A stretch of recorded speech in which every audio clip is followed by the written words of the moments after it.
discuss brand safety and the new CBA compliance. And I would like to thank all of our sponsors, Gum Gum, Rhythm One, Moat, and Zephyr, as well as our agency partners from Compass Point and Midnight Gal. Thank you all for being here. And I would like to introduce our first keynote, Brian Kim from Gum Gum. He's the Senior VP of Product. And also, just as an FYI, we will be doing a raffle here at the end after Q&A. So please stick around for that.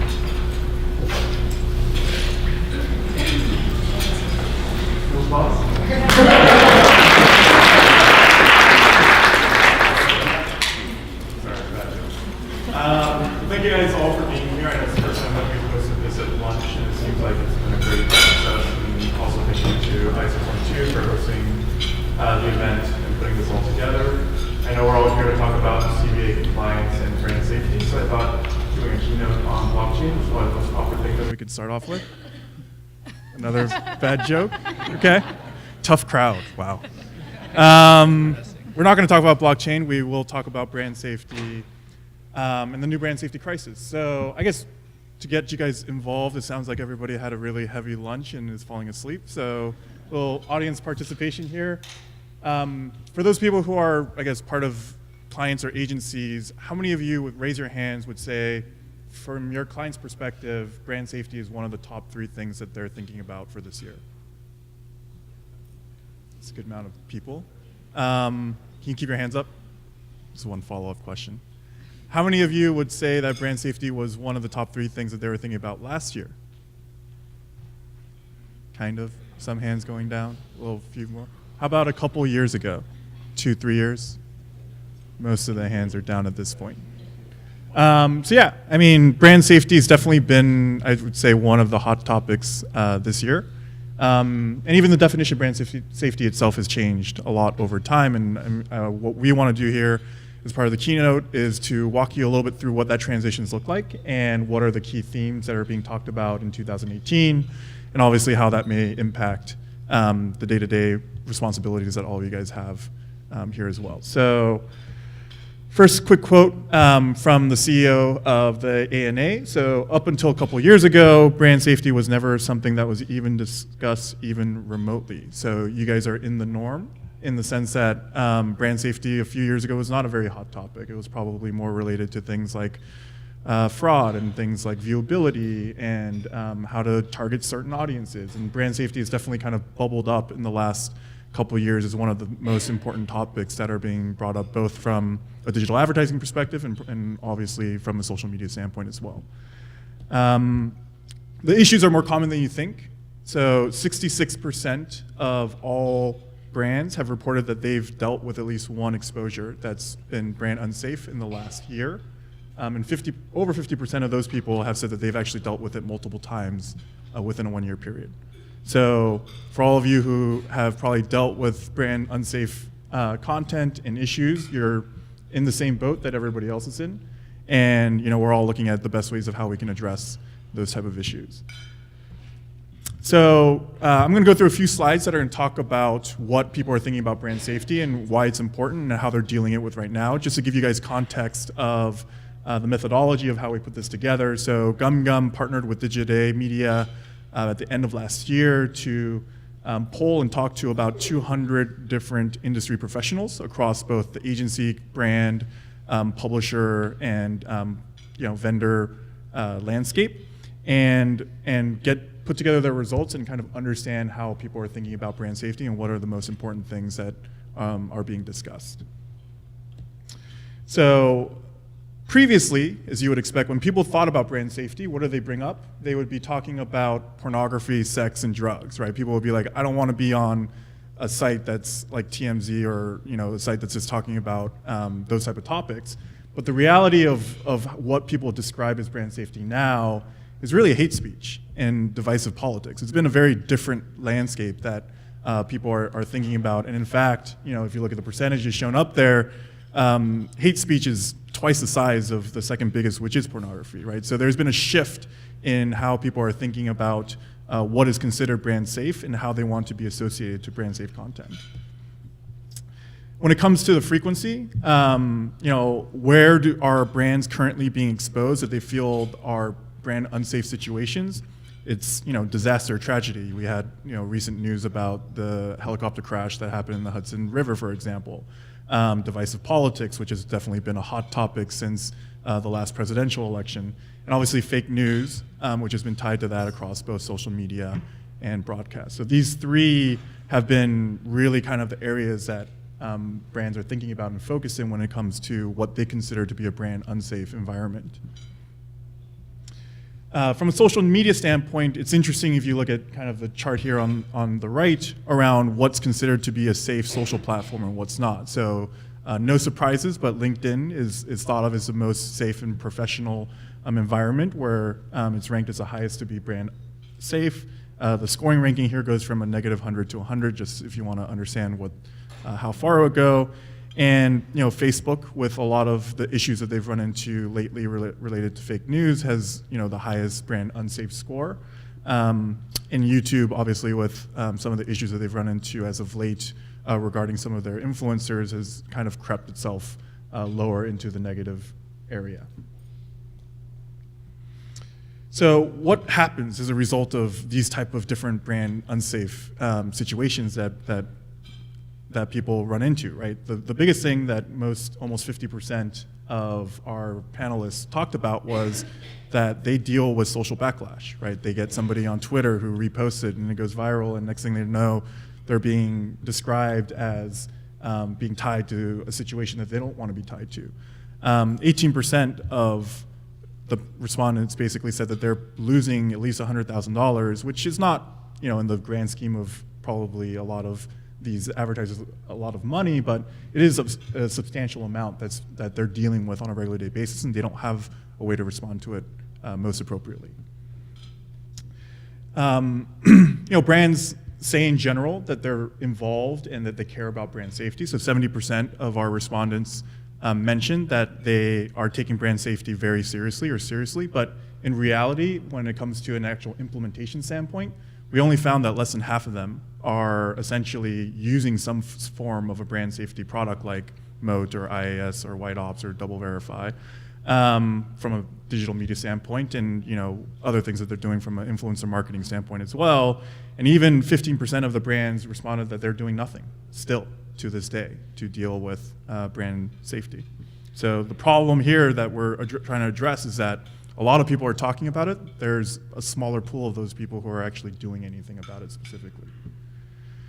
When you look at different ways that they're trying to correct these issues, I mean, one thing that's very interesting is how visual the web has become over the last few years. You look at platforms like Instagram and YouTube, and it's primarily visual content, and they're looking at not pages that have just text on it, but have pictures that are related to different things that they may or may not want to be associated with. So 44% and 32% respectively across imagery and video. Brands are dealing with situations that are images or videos that are brand unsafe, but a very small portion of those people are actually applying computer vision technology or image recognition to actually analyze those videos and images to understand whether or not that's something that they want to be associated with. So what are the key ways that people do deal with brand safety right now? I think the most popular is using some form of keyword detection, right? So over half of the agencies and brands that we talked to said that they are using a preventative measure by being able to analyze different components of text and understanding whether or not that text is something that they want to be associated with. There are typical words, like rape and drugs and sex that they want to make sure that they're never associated to those type of articles or pages that are across websites. A lot of people use whitelisting and blacklisting, so we found that a smaller percentage are using whitelisting. About 35% of agencies and brands will be using whitelisting as a preventative measure, while about a quarter of those people are using it more as a corrective measure, right? So they might get flagged first and then come back and say, okay, now I have to put in a whitelist because my brand came back to me and told me that there's a page that they got delivered on that they didn't want to be delivered on. Blacklisting is definitely kind of the second most popular method. So a lot of agencies probably have fairly large blacklists at this point of different sites that they've gathered over time, and they're just blacklisting groups of websites that they just never want to work with or be on. And lastly, some clients and agencies will just go with the publisher direct. When you're in control of the relationship and it's not necessarily run programmatically, you have the ability to be able to talk to the publisher, to tell them the type of content and the environment that you want to be in, and be a little bit more collaborative on the ways that you want to deal with it. So sometimes this becomes the only recourse you have when you want to work with certain websites, but you want to ensure that you're in a brand safe environment.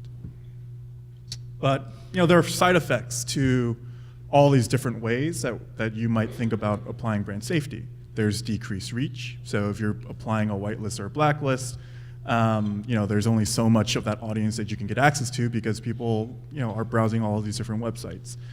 There's an inability to reach specific audiences. So you may be able to be trimming down your inventory so much that you can't access the targeting that you want to and get the scale that you need across the different sites that you want to reach across.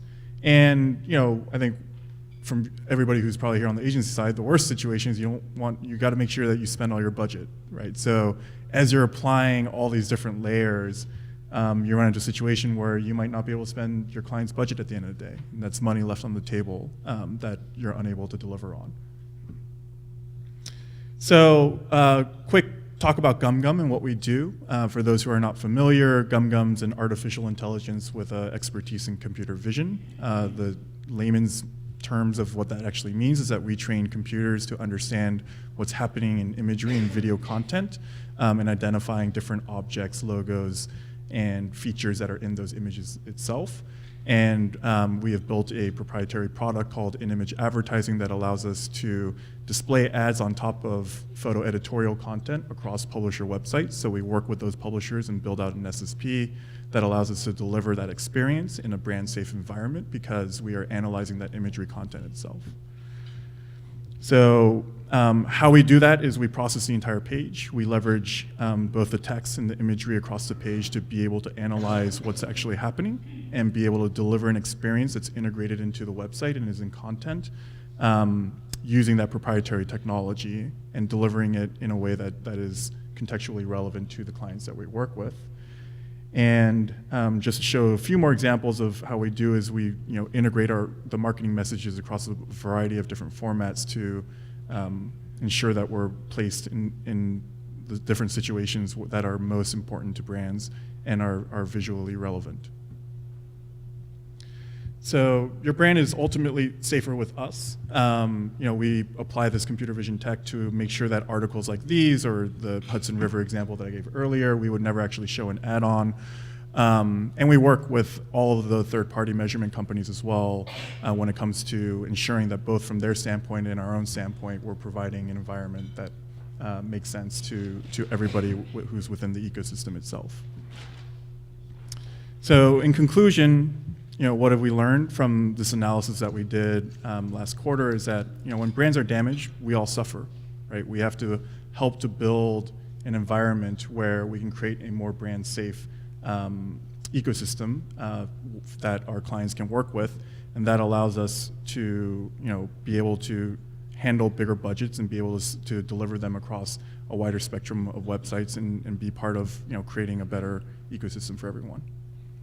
So that's all I had for the keynote. I appreciate the time that you guys gave us to present about this. And I would like to introduce Abby now, who will be taking over as moderator for the panel that we'll be doing and discussing brand safety along with other topics like CBA compliance.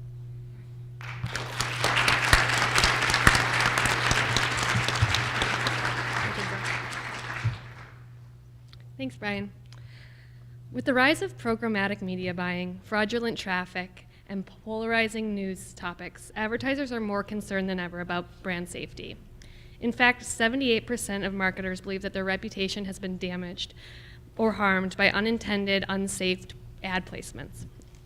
And now, with Google's recent implementation of CBA compliance, there's a major push in the industry to ensure that digital advertising provides quality experiences for consumers and brands alike.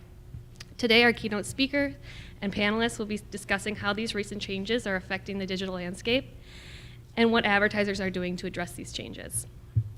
Our panelists include Brian, hello again, keynote speaker, Katie Paulson, VP of Influencer Marketing at Rhythm One, Hannah Bartholick, Media Supervisor at Compass Point Media, Justin Morrison, Sales Director at Zephyr, and Andrew Boots, Senior Client Partner at Moat. Welcome, everyone. Let's start talking about programmatic media buying, which is becoming a major pillar in a lot of clients' media mixes. Programmatic media buying is all about getting your message in front of the right person, regardless of content, to drive the highest performance. This can result in questionable placements, especially in our current political landscape where NRA, fake news, and Russian meddling are dominating digital conversation. As a result, more and more brands are leveraging strict whitelists and blacklists to make sure that their placements are premium and to avoid the social backlash and boycotting that can occur when brands are associated with unfavorable content. So my first question for you all, should it matter what content you're running in if you're reaching the right person? I can start. We'll pass this here. Yeah, so we're all awkwardly lean, whatever. I'll hold it for you. Great. Yeah. So I think that's a great question, and programmatic is certainly, I think, at the forefront when you talk about brand safety. One thing that we focus on and what we try to talk to our partners about is that context matters, right? There are so many things that advertisers have to be aware of today, whether it's brand safe, whether it's questionable content, whether it's fake news, quote unquote, whether that's on the right or the left. Even things that maybe one brand might think is safe could be unsafe for another brand. For an example, a year or so back, Volkswagen had the whole emissions fiasco that came to light. And so for them, emissions is probably not content that they're going to want to be around, whereas another OEM may be 100% comfortable with that because they have a good backstory on that. So for us, when we work with folks, we want to understand specifically for your brand, what is it, right, that is a red flag for you guys. The other end of that spectrum, Red Bull might have a different approach to brand safety versus Kleenex, right, or a more kind of, I don't know if wholesome is the right word, but home good type of brand, right? And so I think the trick is finding that balance, and what works for one brand might not work for another, but understanding what that context is. And then understanding beyond that, do we certainly want to measure it, are we also going to block it? How do we want to factor that in with your targeting objectives and your reach goals and those types of things as well? And so I think we like to say, there's not an end goal. It's going to be a constant journey, right, that we're working on. And so it's about understanding what's actually happening today and what works for your brand, and then putting fixes in place to help make sure you're kind of staying in line with that. Makes a lot of sense. Anyone else? Yeah, to kind of Jump in on like dovetail off that, when we think about what Brian was saying 2 or 3 years ago, brand safety, while it was always part of our messaging and what we were doing with our clients, it wasn't as front and center because it was programmatic, right? Audience was the holy grail. We became so hyper-focused on audiences, we weren't really as concerned what content and what sites we were aligning with. Now we started seeing where some of these placements were, some of the content we were around, some of the influencers that we were partnered up with. And we wonder, maybe if, the Google gate or the YouTube fallout that happened a year ago, if brand safety would be so front and center, but it was destined to happen because it was almost too easy with programmatic. So now that we're actually focused on, brand safety, but also the talks need to shift to like brand suitability, I think brand safety has largely been fixed. I mean, we're not hearing about the ISIS or the harmful content that was on YouTube. It's more about different brands have different thresholds for suitability. And even within brands, like if you take a CPG, you have children's content, you have content for moms, for teens. So the big piece of the pie that needs to happen now is a conversation, right? What is brand suitable, not even within the clients, but within the business units? What does a whitelist look like? What does a blacklist look like? And then how can we activate against that? So, is that good? That's great. And that's it on brand safety today. Thanks. Does the campaign objective matter when you're considering brand safety? For example, brands that are focused on brand lift metrics, should they consider brand safety in a different way than brands who are looking for more direct response metrics?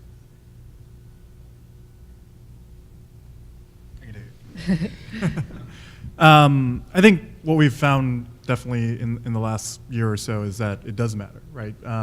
You can't try to hit a KPI without thinking about the environment that you're being delivered in. And part of that issue, as I was talking about earlier, is we're living in such a world where everything is exposed through social media that one small mistake goes viral, right? And suddenly a brand's message gets completely misinterpreted, and then the fallout is that 100,000 or 1 million people are being able to access and see that they made that simple mistake, right?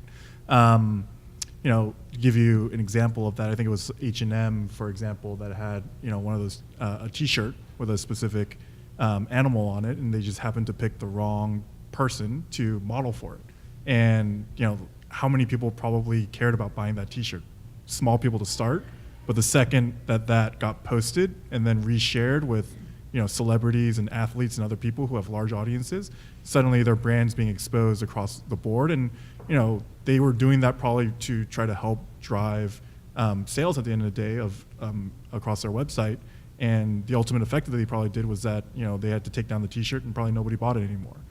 So from that standpoint, I do think definitely the paradigm shift has happened where the focus now has to be, first, am I delivering it in the right context, as we were just talking about? And then second, in that right context, do we deliver on the KPIs that the clients are looking for?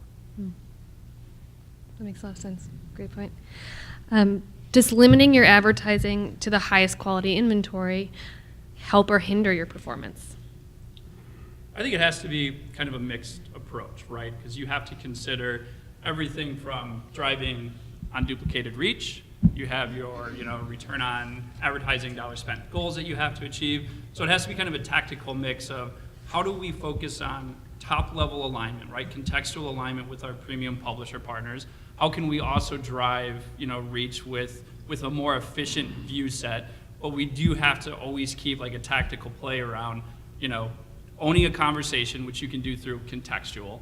If you deploy that tactic with, a strategic buy through your PMP or through programmatic or your exchange, and then aligning, with any other type of publisher plays, it's really got to be, I think, a mixed tactic anymore. You can't put all your eggs in one basket and, hope to drive the best results.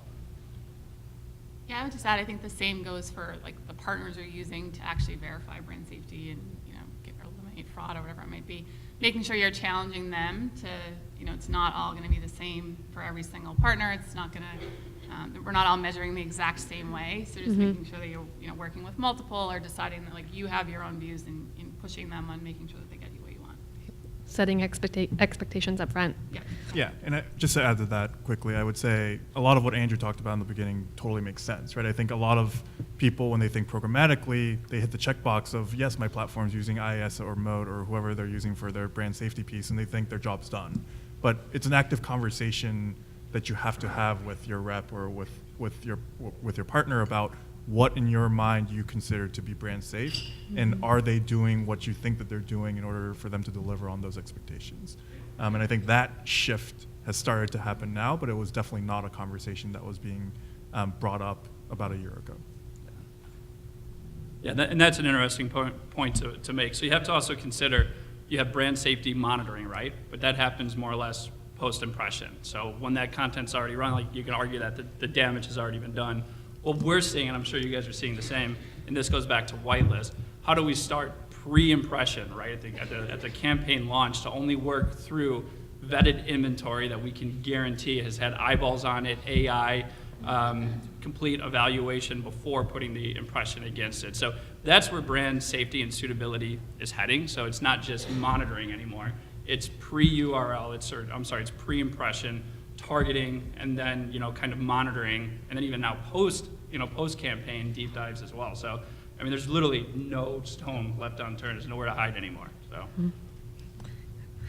All these brand safety measures that we're talking about, whitelists, high viewability thresholds, higher quality inventory, they all come at a cost. Are brands and clients still expecting the high, if fraudulent, performance and low CPMs of yesteryear, or do they understand the trade-offs? And what's the best way to reset client expectations? I think it's more about educating your client up front and just being able to tackle those issues with them. setting expectations is challenging with a client, but you're definitely going to want to reset them so that they are aware of what's happening in this environment, and being able to get just cheap tonnage on the internet is no longer the kind of environment you're going to want to be in anyway. So you have to let them know that they shouldn't be able to expect that anymore. Do you guys see brands and clients moving back to publisher direct buys so that they can be sure that they're avoiding unsafe content? And is that even a good way to avoid unsafe content? Yeah. Yeah, let's go down the line. Yeah, I think it varies, right? I think you see some brands are more conscious of it and they're making more of an effort to go directly to kind of some of those premium environments where there's less concern about brand safety. I would also argue that in some of those environments, there's still going to be content that they may think is questionable, right? Mm-hmm. So I think it kind of depends on the initiative, on the brand, and their strategy in terms of what they're going to market with. We see some are going more direct, but I also think there's a ton of benefits, obviously, from a programmatic approach as well. And so I don't think you're seeing anybody go 100% one way or the other. Mm-hmm. You're seeing folks kind of test and learn and move forward, is at least what we're seeing. I mean, yeah, you think about premium platforms or premium publishers. I mean, even YouTube could be considered one of those. I mean, they have their Google Preferred, right, which is supposed to replicate kind of a TV-like buying environment. And it's made massive improvements over the years. But just, 2 weeks ago, it was in the news again for InfoWars, and then it was Logan Paul before that. So it becomes more of again, kind of comfortability play where your brand is comfortable being at. So even, platforms that are advertised as premium, there still needs to be checks and balances built in within those. And Google's taking steps to be more proactive with that. Zephyr, we take a premium approach to activation on YouTube where we act as both a publisher, and then we also are working to understand what's happening across the whole influencer community. So, as Andrew said, we have to kind of spread our approach in terms of what works best across different clients.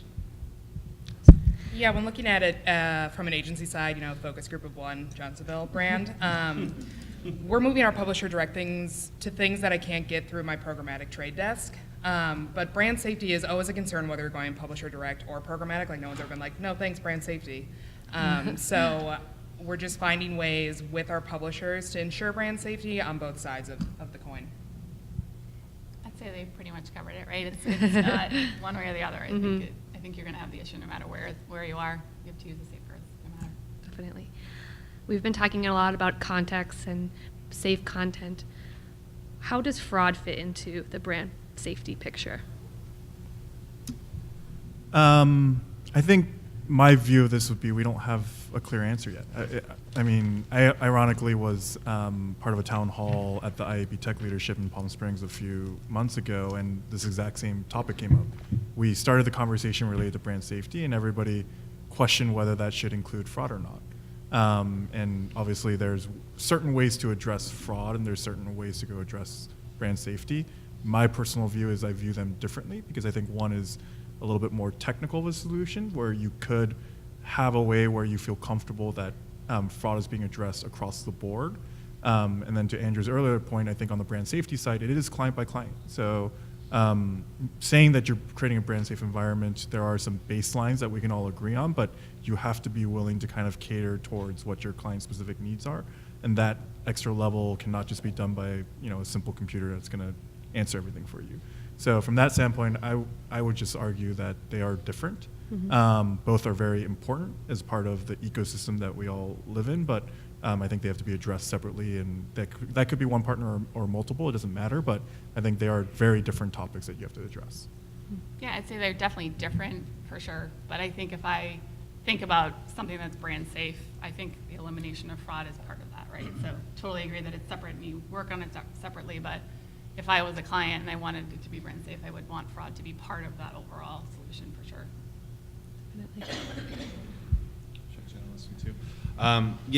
The way we approach it, I think there's a couple things there. One, I think last time I checked, bots still don't have a credit card account, can't write checks, so they're not actually buying products, even though they can get pretty close these days.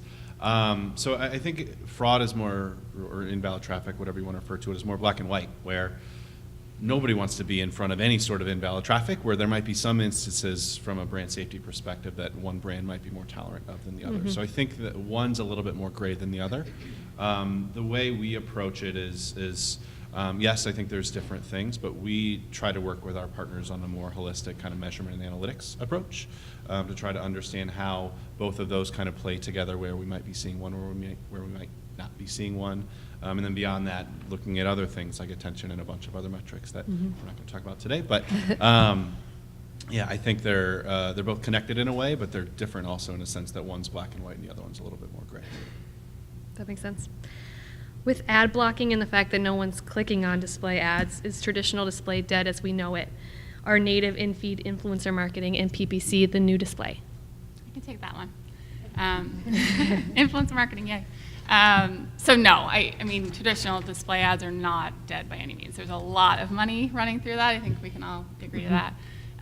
There's definitely a call for it to be higher quality, which we all need, to be viewable, to make sure that it's actual people that are seeing it at the end of the day. So I think, yes, that's going to stick around. I'd say from our client pool, it's kind of a mixed bag. So we do have some clients, big clients, that have come to us and said, we're done with display, we don't want to do display advertising, and we're luckily getting that influencer marketing budget. And they're spending a lot more money in that space for sure, which is great for me. There's also clients that like to see both sides of it. So we're doing a lot of campaigns where we actually tie display advertising to the influencer campaign. So we can actually look and say, what are the consumer signals? What kind of data are we collecting from an influencer campaign, from that content that we're creating?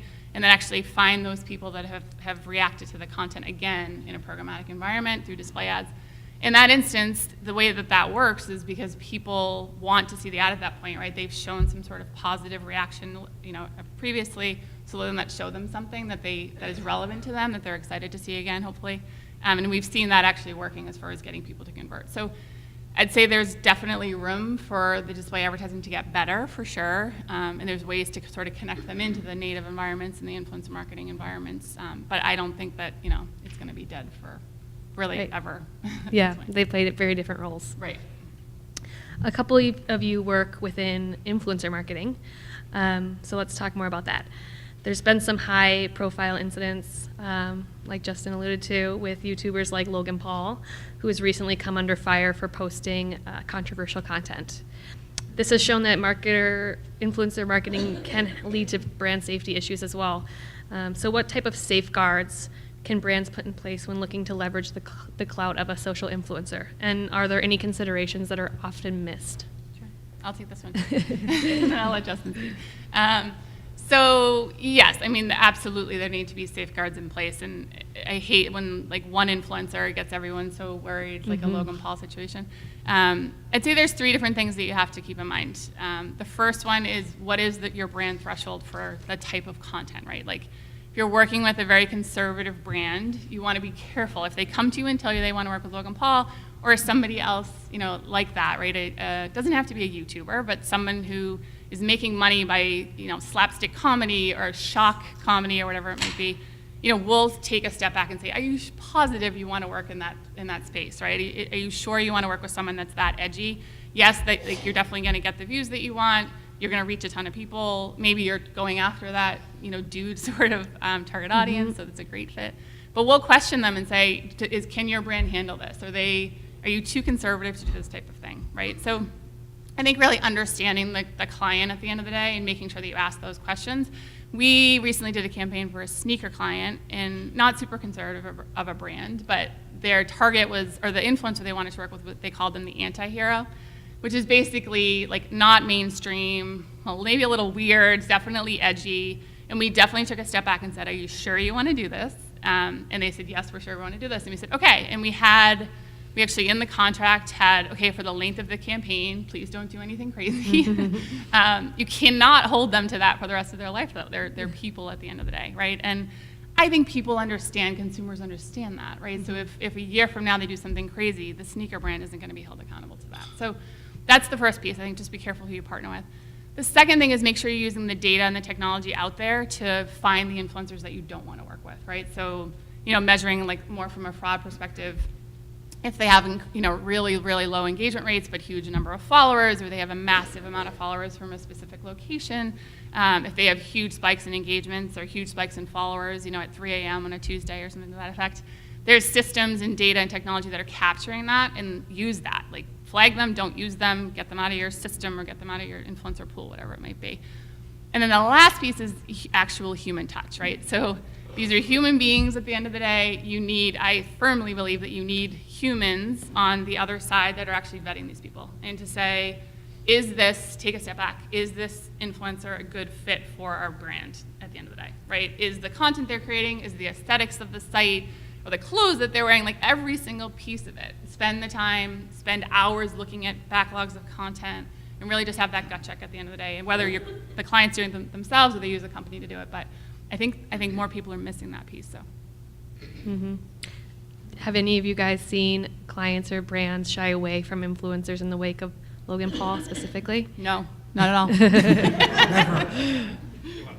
No, it's interesting, right? And specifically on YouTube, they're in a challenging spot because, you know, YouTube, they depend on their influencers, their creators for content. Their ultimate goal is revenue, and where are they going to get that revenue? By monetizing the content that's on the platform. So from a Google or YouTube perspective, they want as much of that coming onto the platform as possible, which is why with Logan Paul and PewDiePie, you know, we see 6 million to 10 million views before something even gets flagged. So our proposition is, if you start with a clean set of inventory, a whitelisted set, where you're actually working with partners to verify that the content in the description actually aligns with what the video is about, then you avoid a lot of these circumstances. You know, if you look at the Logan Paul video, you know, it had mentions of suicide and death in the metadata and in the subject line. There's ways to work around that. And, you know, if you take that whitelist approach where you start with, you know, a clean pool of content, you activate against that, and then you measure for engagement, and then you're also working with the moats of the world to kind of do that third-party rubber stamp on it, you know, then you really create that true brand-safe, brand-suitable environment. Because if you're, again, doing it post-impression, the damage is already done, more or less. So. Thanks. Let's move on to CBA compliance. Fun. Yeah. Google and the Coalition for Better Ads gave sites plenty of warning when it came to the implementation of Chrome ad blocking that went live in February. Estimates show only 1% of publishers should be affected by the update. Have any of you noticed changes in inventory, CPMs, or performance since the update? Yeah, that's a good one. We haven't really noticed since it's only about a month in. I think brands that are going to start to see a lot of challenges are smaller brands that are running highly targeted and very geolocated opportunities. They have a hard time scaling in general, so I don't think this is going to hurt or help them at all. But if you're like a medium-sized brand who's not saturating the internet, I haven't seen any problems thus far. Mm-hmm. Interesting. Anyone else? So GumGum's part of the CBA committee. So this is my CBA voice here talking, not my GumGum voice talking. But you know, Google and the CBA are taking what I would say is a very conservative approach to the rollout itself. A lot of the details that are not, I think, publicly covered around the rollout is the fact that there are impression thresholds of how many impressions the publisher must serve in relation to all of their traffic in order for these units to be blocked and therefore their entire website to be blocked. So those thresholds are fairly high currently. They will go down over time, but because of that, to your point, Abby, as well, like only 1% of all impressions are being blocked, and that's a very small subset. The change also from a Google Chrome standpoint is a staggered rollout. So it wasn't, even though it was announced to be effective on February 15th, I believe, not everybody's browser who's moved to the latest version of Chrome, that's automatically turned on, and it will be turned on over time. So I do think there will be a shift as that happens to see what the impact of that looks like. And to your point, it's fairly early in the process right now, and that's why probably there are no kind of immediate metrics around what the impact of that looks like. The CBA is restricting certain intrusive ad types like autoplay videos, prestitials, and large sticky ads. Do you think the limit on these high impact type creative is going to make advertisers start seeing rich media in a negative light? or were those ad types already losing popularity? So I can answer this again. I'll give two answers. One is my gum answer, and one is my CBA answer. So from the CBA standpoint, the CBA is not out to necessarily go block the internet. So I think the goal of what we're trying to accomplish is to reduce ad blocking, and one of the ways that we are looking to attempt to go do that, I even say we about the CBA, it's crazy, is to find as few ads as possible that are really bad experiences that should be blocked in order for us to create a better user experience to everybody who's part of the ecosystem.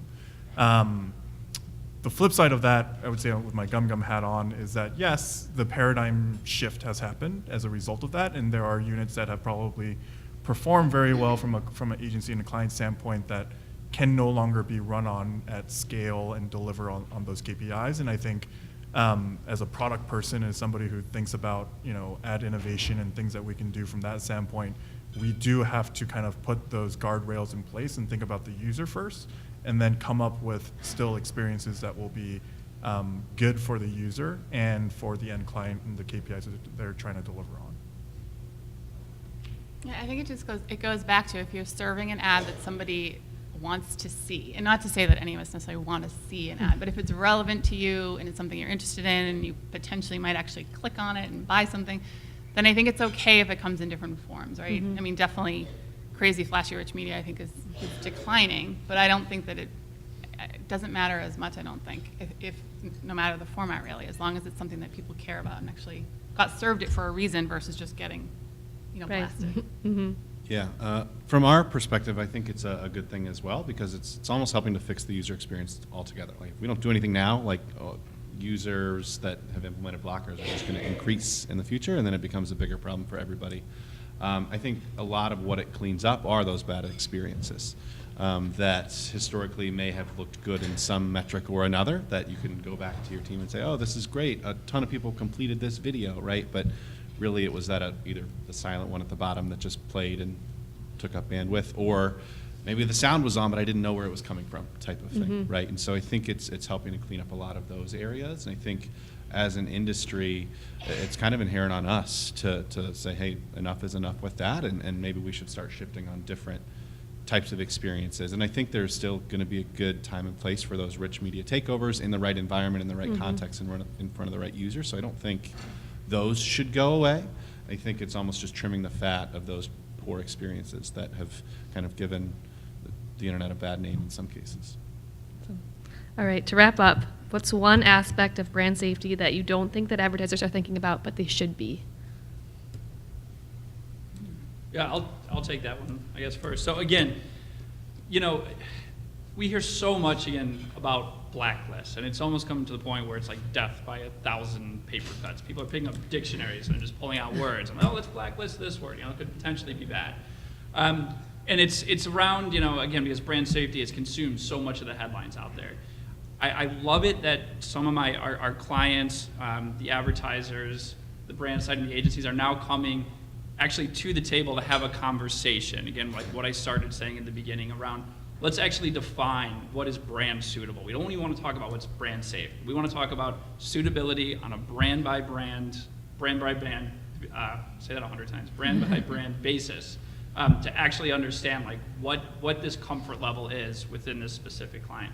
And I think the more dialogue around those topics that happens between third parties, between platforms, between agencies and clients alike, the better experience you're going to see across the entire industry. Just people weren't talking about it. They're like, we have our blacklist, we're set, we're good. But content's always going to come onto the platform. There's always going to be new trends in terms of what's happening in political and news. You've just got to stay a step ahead of it now. And the only way to do that is, through a proactive approach where you just put all the cards out on the table. So that's what I think is missing. Yeah. It's no longer just checking the box in your DSP that IAS is enabled. Yeah. I totally agree. I think the other thing from an influencer standpoint, that New York Times article that is now famous or infamous, I guess, I think that's something that people started asking us, like, oh my gosh, there's fraud in social and influencer. And for I think most players in the space, we've all knew that, and we've all been trying to combat that for years, right? This wasn't like who knew Twitter had fake accounts? Like, of course they do. And that's something that the social platforms are working really hard at and should be held accountable to continue to work really hard at. But I think a lot of times in the brand safety world, like one thing happens and everyone goes crazy and tries to, say that, Logan Paul type influencers are no longer worth using or whatever else. I think you have to sort of take it as it comes and obviously like pay attention to it and ask the right questions and have conversations around it. At the end of the day. Yeah. It's a really sensitive subject and people get reactionary. Right. But if we have a plan in place, that should help. All right, well, thanks everyone for the really great discussion. There's obviously many facets to brand safety, and advertisers have a lot to consider when developing a brand safety strategy. Now we're going to open it up to the audience for questions.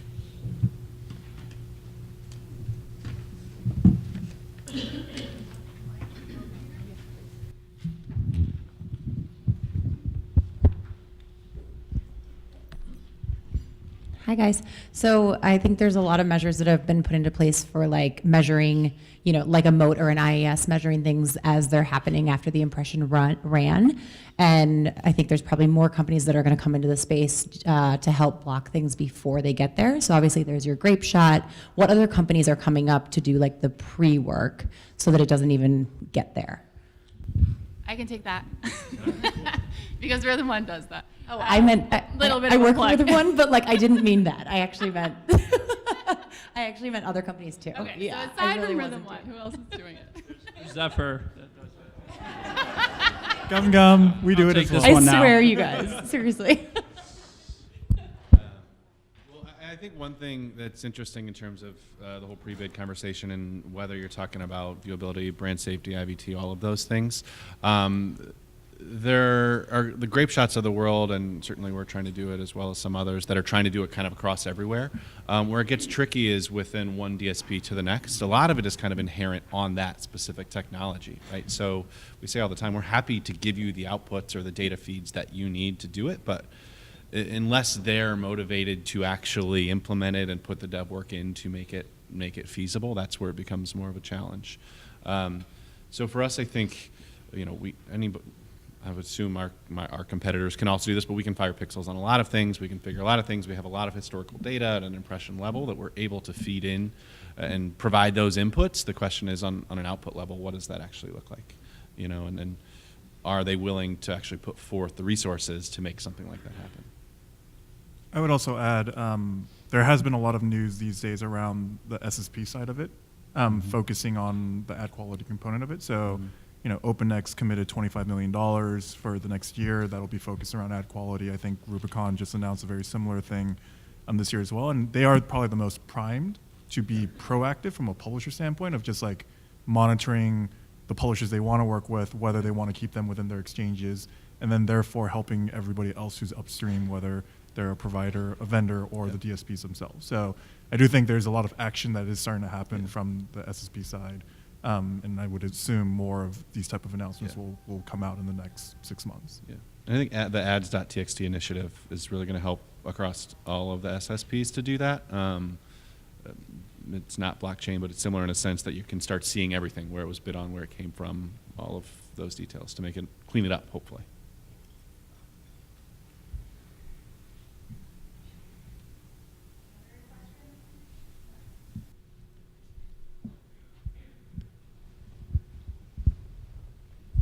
Good afternoon. Nice job, everybody. I'm going to take a minute here, so bear with me. I'm going to give you a view from a client side, so more than 30 years of senior management experience on the client side. Programmatic is the cause of all these problems, so I'm going to ask you to react to all this. So let's step back in the time machine for those of you who are old like me. Since 2010, we've gone from 0 to more than 80% of budgets being placed through programmatic. We forget, in the old days, if I wanted to expose someone to an ad, I bought directly with NBC. I knew which program I was buying. There were a lot of flaws, but generally speaking, it was forced video message exposure. Someone was watching a commercial within content that they wanted to watch.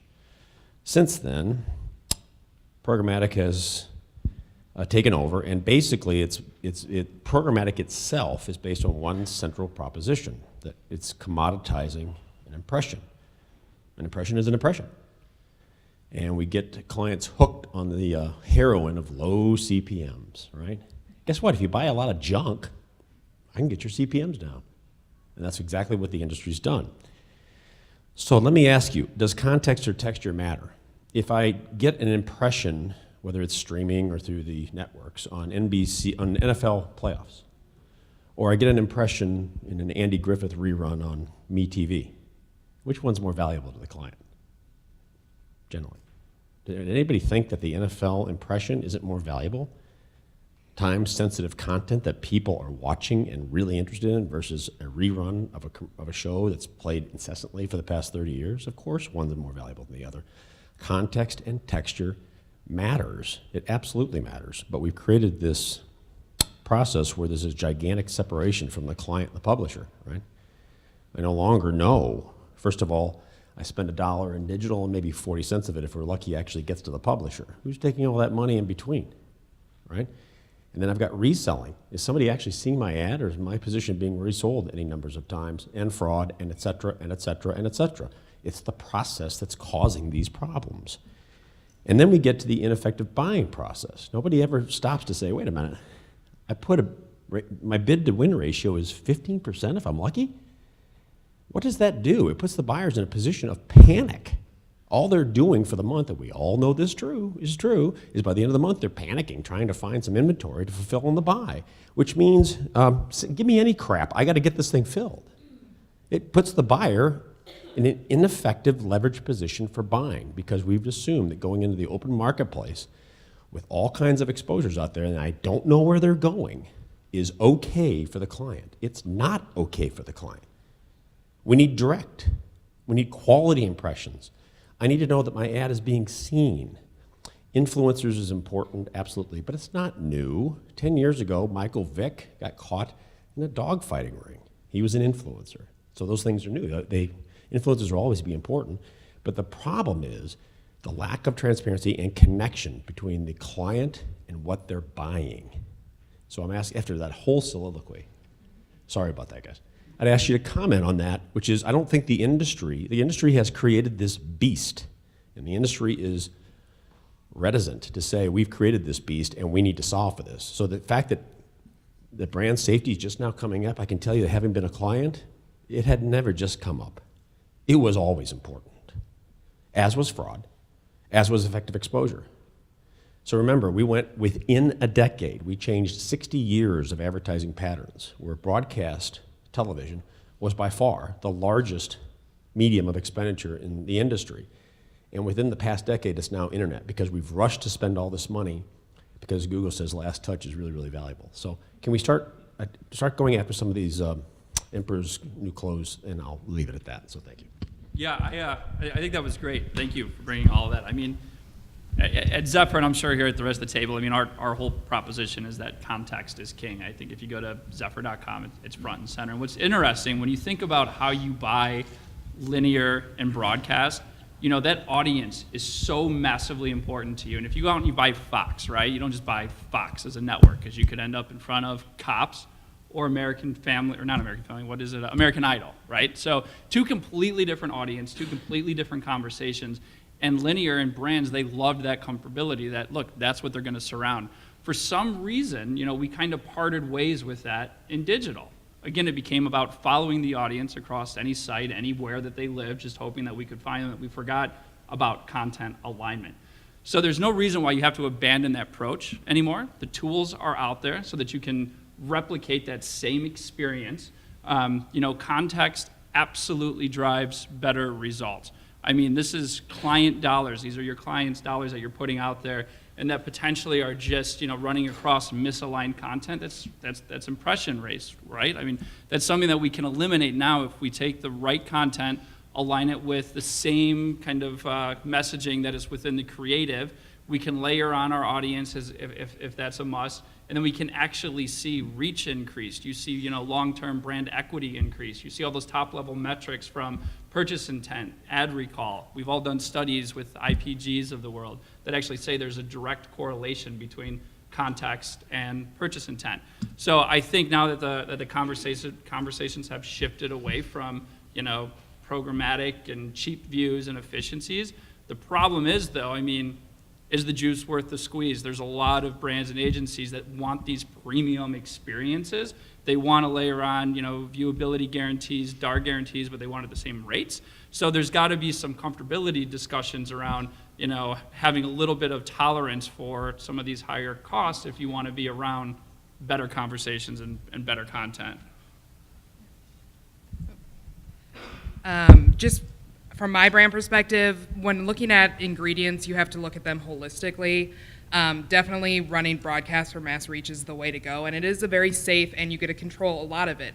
But you have to look at all of your channels, and seeding a channel just because viewability isn't where it needs to be. 10 years is not a long time for a channel. So am I thrilled that I'm lighting 40% of my budget on fire because it's not viewable? No.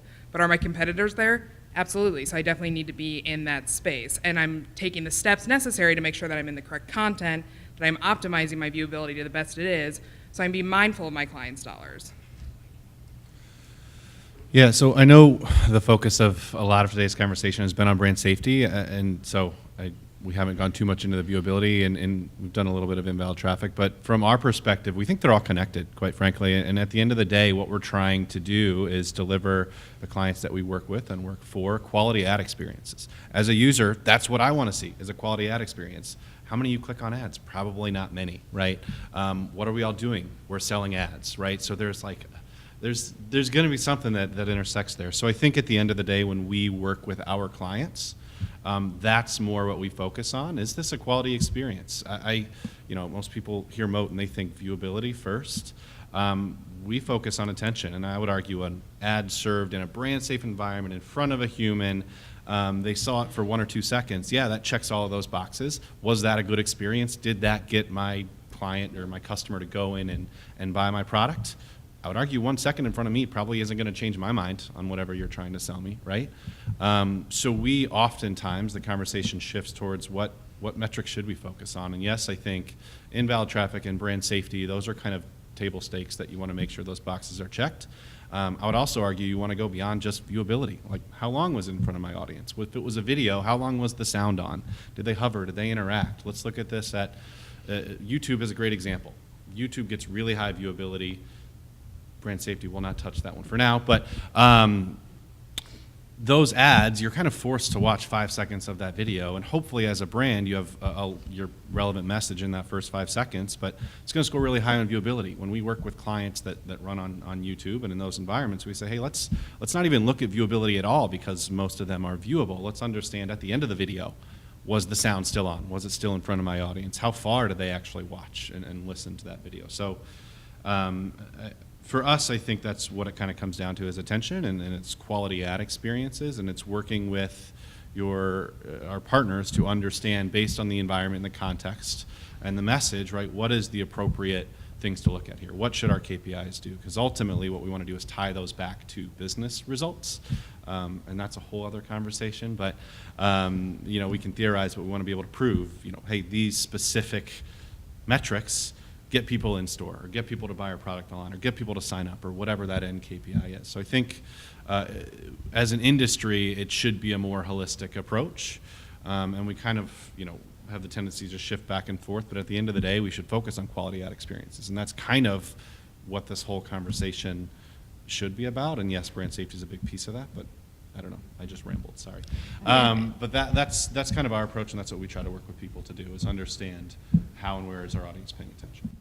Yeah, I would just add on the programmatic world, right? So we are where we are at this point, regardless of how it happened or whatever else. But I think even 3 years ago, I think everybody was so bullish on programmatic, and it was where all the dollars were going, and everyone was running to that. And I do think now brands have taken a step back and are doing more. Like I think the media mix is better than it was 3 years ago. I think people are going back to some direct publisher. I don't think everyone's doing that, but I do think a lot of people are going back to the old school kind of direct publisher world. Certainly the influencer space, there's a lot of budgets flowing through that. So I think, I totally understand your point. I think programmatic serves the purpose, but it shouldn't be where you're putting all of your dollars by any means at the end of the day.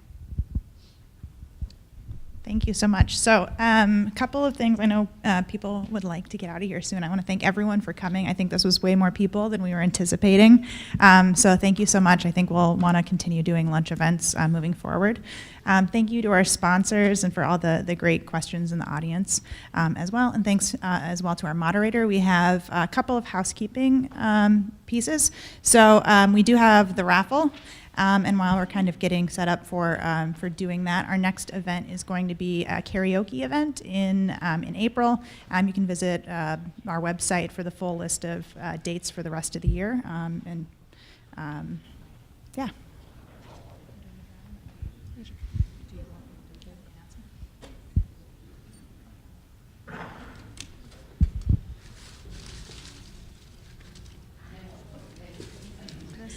This is the Moat Spa gift card. Teresa Swigum, Nina Hale.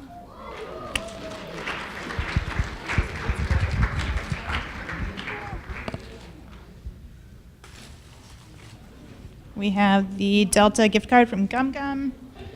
It's Leah Gross at Nina Hale. Here's this. The Sonos speaker from Zephyr. Valerie Gilpin, Matriarch Marketing.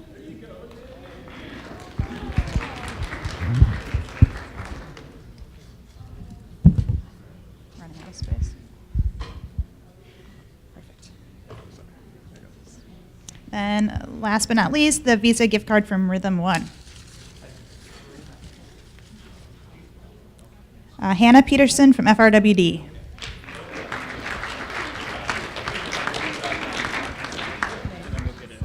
Thanks so much, everybody.